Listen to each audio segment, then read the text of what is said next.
தீபாவளியை கொண்டாடுவதற்கு ஏராளமானோர் சொந்த ஊர்களுக்கு செல்வதால் பெரம்பலூர் மாவட்டம் இருரில் உள்ள சென்னை திருச்சி தேசிய நெடுஞ்சாலையில் போக்குவரத்து நெரிசல் ஏற்பட்டுள்ளது. கள நிலவரத்தை வழங்குகிறார் நம்முடைய செய்தியாளர் ராஜவேல். விவரம் என்ன? தேவா, சென்னை திருச்சி தேசிய நெடுஞ்சாலையில இப்ப பாத்தீங்கன்னா தீபாவளிக்காக தென் மாவட்டங்களுக்கு லட்சக்கணக்கான வாகனங்கள்ல பணிபுரியக்கூடிய பொதுமக்கள் பயணிச்சிட்டு இருக்கிறாங்க. இப்போ பார்த்தீங்கன்னா இந்த பெரம்பலூர் மாவட்டம் பாடாலூர் அருகே உள்ள இருர் காரை பிரிவு பாதையில உயர்மட்ட மேம்பாலம் கட்டும் பணி நடந்துட்டு இருக்கு.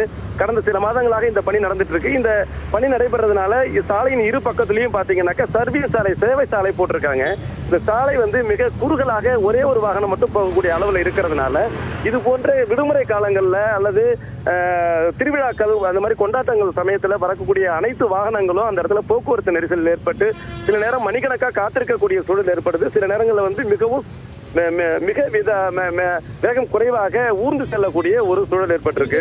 இந்த சர்வீஸ் சாலையை அகலப்படுத்தணுங்கிற கோரிக்கையும் நீண்ட காலமா இருந்துட்டு இருக்கு தேவா.